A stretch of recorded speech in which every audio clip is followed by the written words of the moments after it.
যোগ্য গ্রাহকরা রেশন পাচ্ছে না, কিন্তু অযোগ্য গ্রাহকরা রেশন দোকান থেকে রেশন তুলে সেগুলো আবার রেশন দোকানেই বেচে দিচ্ছে। এমন ঘটনা প্রতিনিয়তই ঘটে। প্রতি মাসে বহু গ্রাহকরা এমন কাজ করে চলেছে। তাদের জন্য বিশেষ সতর্কবার্তা জারি করে দিয়েছে বর্তমানে এই সরকারের তরফ থেকে। নিজের বাড়ি গাড়ি আছে, বার্ষিক আয় 2 লক্ষ টাকার বেশি, তাও আপনি ফ্রিতে রেশন নিচ্ছেন, এবার তাহলে সাবধান হন, কারণ সরকারের তরফ থেকে আপনাদের সকলের জন্য বিশেষ কিছু নির্দেশিকা জারি করে দেওয়া হয়েছে। বর্তমানে যে সমস্ত গ্রাহকরা রেশন তুলছেন তাদের এবার যাচাইকরণ হবে। কারা রেশন তুলছেন, কত কেজি করে রেশন তুলছেন, আদৌ কি আপনার রেশন পাওয়ার যোগ্য, সেই বিষয়টাই এবার উঠে আসছে। কারণ বর্তমানে লাখো লাখো মানুষ রেশন পাচ্ছে না, প্রতিনিয়ত রেশনের ঘাটতি পড়ছে। গমের বদলে চাল দিতে হচ্ছে, কোনো সময় আপনারা রেশন পাচ্ছেন না, এমন ঘটনা বহু ক্ষেত্রেই আসে। এবং তার সাথে রেশনের নানাবিধ নতুন নিয়ম অনুসারে রেশন কার্ডের সাথে আধার কার্ড লিঙ্ক করতে হবে। নিজের নামে রেশন কার্ড থাকলে অন্য কেউ রেশন তুলতে পারবেন না, সে একই পরিবারের হলেও। এমন অনেক নির্দেশিকায় জারি হয়েছে, কিন্তু তারপরেও রেশনে ঘাটতি পড়ছে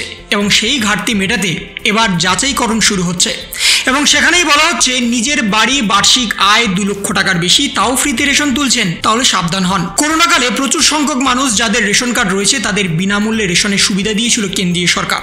সেই ফ্রি রেশন স্কিমের মেয়াদ বাড়িয়ে চলতি বছরে ডিসেম্বর পর্যন্ত করে দেওয়া হয়েছে। সরকারের নজরে এখন অনেক অযোগ্য ব্যক্তিরাও বিনামূল্যে ফ্রি রেশনের সুবিধা নিয়ে চলেছে। তাদের উচিত অতি সত্বর রেশন কার্ড জমা দেওয়া, কারণ এদের বিরুদ্ধে সরকার ব্যবস্থা নিতে পারে। রেশন কার্ড আছে, যদি থেকে থাকে সেই কার্ডে বিনামূল্যে রেশন সুবিধা নিচ্ছেন, এবার তাহলে সাবধান হন, কারণ বিনামূল্যে রেশনের সুবিধা নিয়ে কেন্দ্রীয় সরকারের একগুচ্ছ নিয়ম রয়েছে, যে কেউ চাইলে ভর্তুকিযুক্ত চাল গম নিতে পারবেন না। আর যারা এই সুবিধা নিয়ে চলেছেন তাদের বিরুদ্ধে কড়া ব্যবস্থা নেওয়া হতে পারে। করোনাকালে প্রচুর সংখ্যক মানুষ যাদের রেশন কার্ড রয়েছে তাদের বিনামূল্যে রেশনের সুবিধা দিয়েছিল কেন্দ্রীয় সরকার।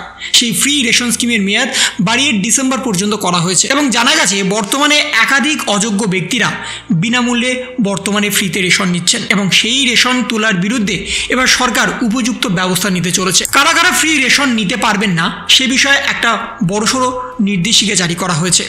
2015 সালে ফুড সিকিউরিটি আইন অনুযায়ী যদি কোনো কার্ডধারী তার উপার্জন থেকে 100 স্কোয়ার মিটারের ফ্ল্যাট বা বাড়ি কেনেন, তবে তিনি পরিষেবা পাবেন না। যদি কারো কাছে একটি 2 হুইলার গাড়ি, ট্রাক্টর বা অস্ত্রের লাইসেন্স থাকে, তিনি বিনামূল্যে রেশন পাওয়ার যোগ্য নন। যদি কোনো কার্ডধারী গ্রামে থাকেন আর তার আয় 2 লক্ষ টাকার বেশি, অপরদিকে কোনো ব্যক্তি শহরে বসবাস করছেন কিন্তু তার বার্ষিক আয় 3 লক্ষ টাকার বেশি, তবে তিনি এই পরিষেবা পাবেন না। এই সকল ব্যক্তিদের অবিলম্বে ডিসিএস অফিসে রেশন কার্ড জমা দিতে হবে। আর যদি কেউ তা না করে, তদন্ত করে তাদের বিরুদ্ধে রেশন কার্ড বাতিল করে দেওয়া হবে, প্রয়োজনে উপযুক্ত ব্যবস্থা নেওয়া হবে। জানা গিয়েছে গ্রামীণ এলাকায় এবং শহর এলাকায় যারা আর্থিকভাবে সমৃদ্ধ তারা এপিএল এবং বিপিএল রেশন কার্ড তৈরি করেছেন। সরকার দ্রুততার সঙ্গে তাদের চিহ্নিতকরণে কাজ শুরু করেছে, কারণ বর্তমানে হাজার হাজার মানুষ রেশন কার্ড তৈরি করেও তারা বিনামূল্যে রেশন পাচ্ছেন না। অন্যদিকে রেশনের একটা ঘাটতিও দেখা গেছে, কারণ বর্তমানে গমের ঘাটতির জন্য আপনারা গম পাচ্ছেন না রেশন দোকানে, তার বিনিময়ে প্রতি কেজি গমের পিছনে 5 কেজি করে চাল পাচ্ছেন, কিন্তু সেই চাল আর কতদিন।